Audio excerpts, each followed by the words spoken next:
Alrighty, so we got a good one here. Paul Felder versus Dan the Hangman Hooker. Both pretty underrated fighters. Both very solid. Very solid skill sets. That's why they're in the top 10, nearly top 5 in the lightweight rankings, which is one of the deepest divisions in the sport. So, yeah, underrated. I say that because Paul Felder, he's 5-1 in his last 6 fights. And Dan Hooker's about the same thing. He's 6-1 in his last 7 fights. And that was subsequently when he moved up from featherweight. And God knows how he ever made that. Like, he's 6 foot, 75-inch reach. He's just absolutely massive. And he's got a 4.5-inch reach advantage in this matchup. I'd probably say he also has the power advantage. He's fighting at home on Saturday for my American homies, and Sunday for my Australian and New Zealand friends. And he's also at a great camp, is Dan Hooker. City Kickboxing, home of Israel Adesanya, Alexander Volkanovski, Shane Young, Kai Kara France, who's the other one? Brad Riddell. So yeah, they've been experiencing a lot of success lately. I wonder if Shane Young's going to fight again. He should have been on this card. I wonder if he's injured or something. But yeah, they've experienced a lot of success lately, and that's almost the polar opposite of where Paul Felder trains. They have not, which is Rufus Sport, they have not been experiencing success lately at all. I think Macy Barber is the most recent to take an L from that camp. Yeah, she got dominated, terrible injury, career-changing injury, just completely put her career aspirations, just stopped them right there. Also Ben Askren came over to the UFC, lost 3 in a row pretty much, kind of embarrassed, just got put to sleep in 2 of those fights, and nearly put to sleep in the first one. Tyron Woodley just lost his belt in a pretty embarrassing performance. It wasn't just, but it was a year ago, but still, he'll just be sitting around dwelling, knowing his last fight was just an absolute domination of him. Who else? Showtime Pettis, he's been on a decline for the last who knows when. But yeah, he hasn't experienced a win in a while. Same with Sergio Pettis. He got cut. He didn't get cut. They just didn't renew his contract. He's off to Bellator now. So that's not really that impressive. Let's be real. Getting wins at Bellator.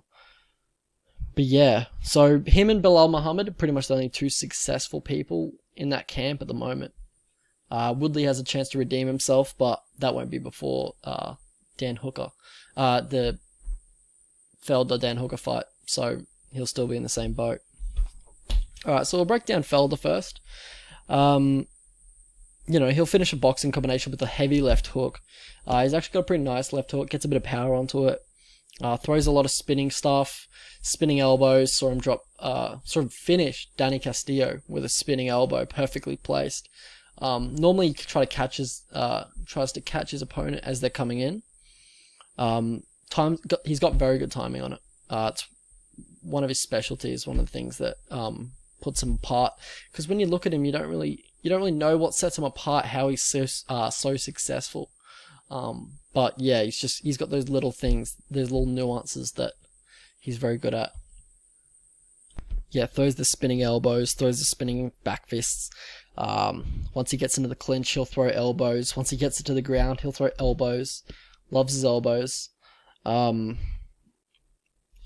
on the ground, well, not on the ground, but in wrestling situations, when his opponent gets the back body lock on him, he seems to be quite I don't want to say frail, but he seems to get thrown around a fair bit. Charles Oliveira got him in the back body lock. I think suplexed him really easily. Someone else did it. I think Edson took him down. I think he might have even been in the back body lock position. Taped this fight a while ago, so not quite sure, but he was definitely dominated in that position. But when he does get on the ground, he's usually in bottom position. Doesn't look for takedowns very often. But he's pretty aggressive off bottom. He'll throw up an armbar. He'll attempt an armbar, or a triangle. Dan Hooker, mostly a striker. He's got good grappling as well. Got a nice sit-down guillotine when he's defending takedowns. Sits down onto it, ends up in mounted guillotine. It's very nice. I think you got a Diakesi with it. Not sure how to pronounce that guy's name. Mark Diakesi. I'm not sure. Forgot. But yeah, he's known to switch stances. He can strike in both stance. His defense is not lacking in either stance.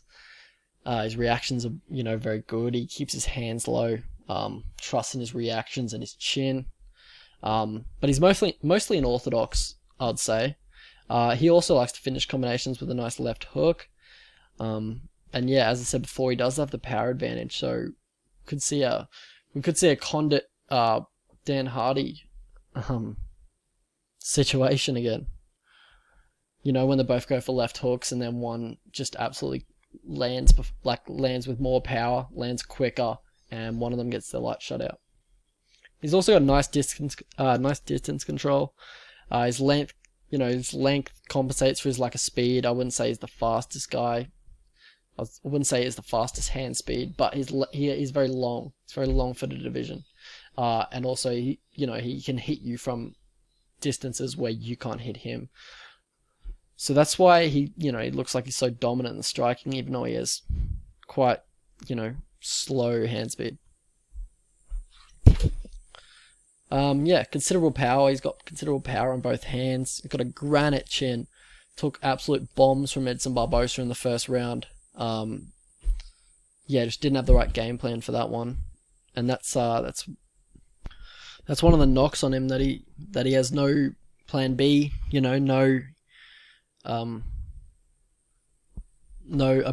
ability to adapt his game plan on the fly mid-round, because he was getting dominated in that fight with Edson Barbosa and didn't change a thing, just kept coming forward, hands low, kept getting ripped to the body.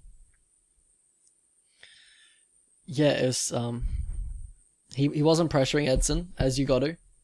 I'm surprised, no one told him to do that. Like, Felder did that to a T. Felder did that perfectly. You saw him, he's not even that much of a pressure fighter, but he came out and pressured Edson. And Edson cracks under pressure. You've seen every time Edson loses, it's because someone's pressuring him. Who was it? Khabib pressured him. Tony pressured him. Who the fuck else is beating him? Gagey? Yeah, Gagey pressured him. The list goes on. But yeah, Felder, he normally comes in with a game plan. He studies tape, and that's one of the nuances that brings Felder to the top of this division. That he comes in with a game plan. You saw that in his last fight with Edson Barbosa. Just a smart game plan. That's the only way he was going to win that fight, but was by pressuring Edson, not standing at range, trading leg kicks like Dan Hooker did.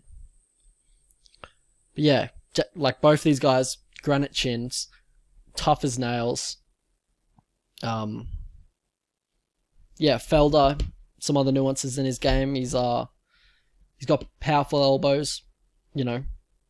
Dropped Stevie Ray in the clinch, I think, and then finished him off with elbows on the ground. He checks leg kicks very well.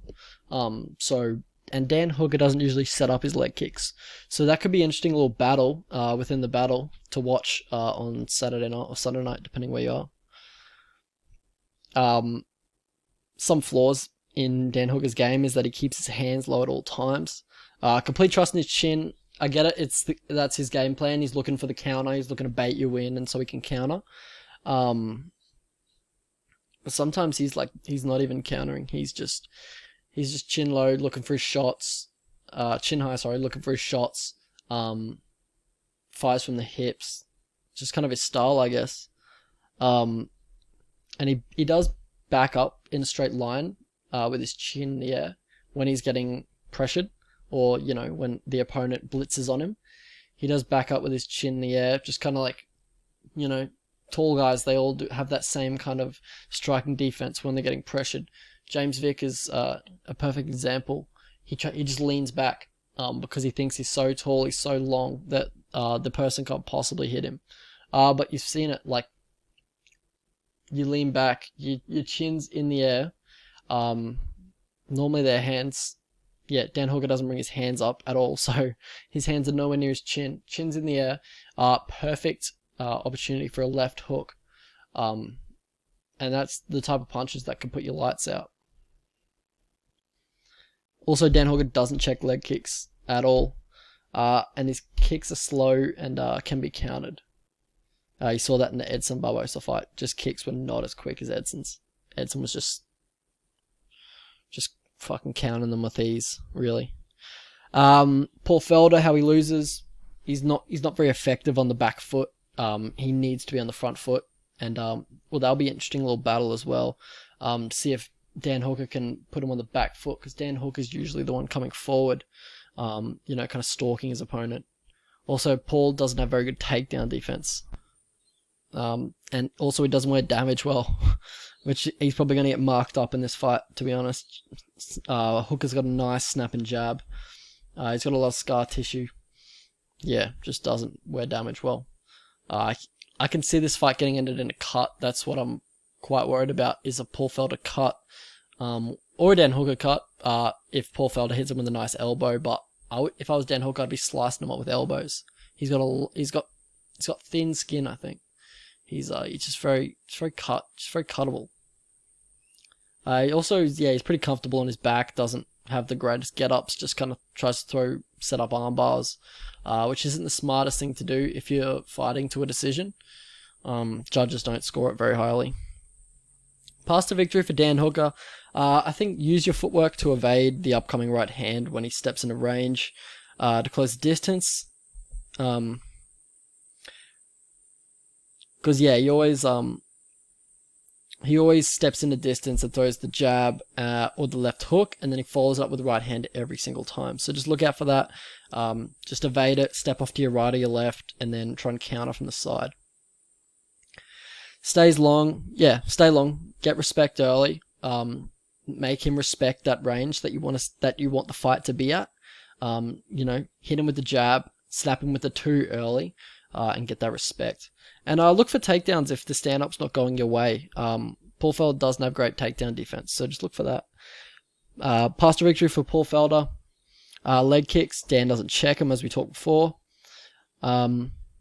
Look for boxing combinations after slipping the jab. Sometimes Dan will just throw a naked jab without any intention to follow it up.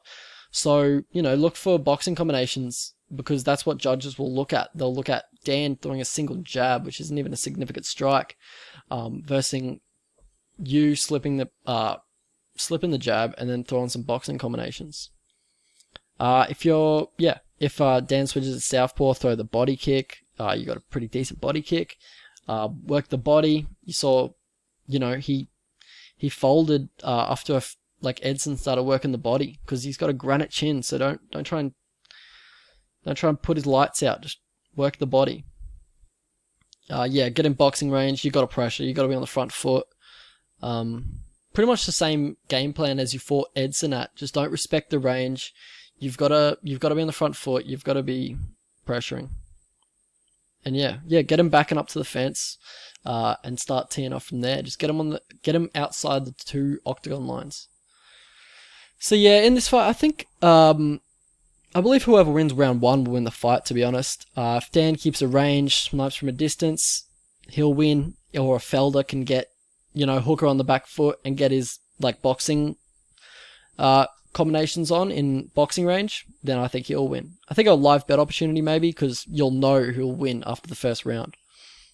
However, if Dan Hooker wins the first, I believe Felder can adapt and change his game plan, whereas I don't believe it's vice versa. I don't think Hooker can adapt if Felder wins the first round. So that's a live betting opportunity there. Both seem to have 5-round cardio, even though never have done it. Both very durable. This will be a war of attrition. I'm leaning Felder, but I'm not going to go big due to his ability to get cut and damaged easily. I can absolutely see a Felder TKO from Hooker by doctor stoppage. So that's what I'm worried about. So I've only got one unit on Paul Felder. I think this price is definitely playable. I think it's a 50-50 fight. Paul Felder is very underrated. He's a very underrated fighter.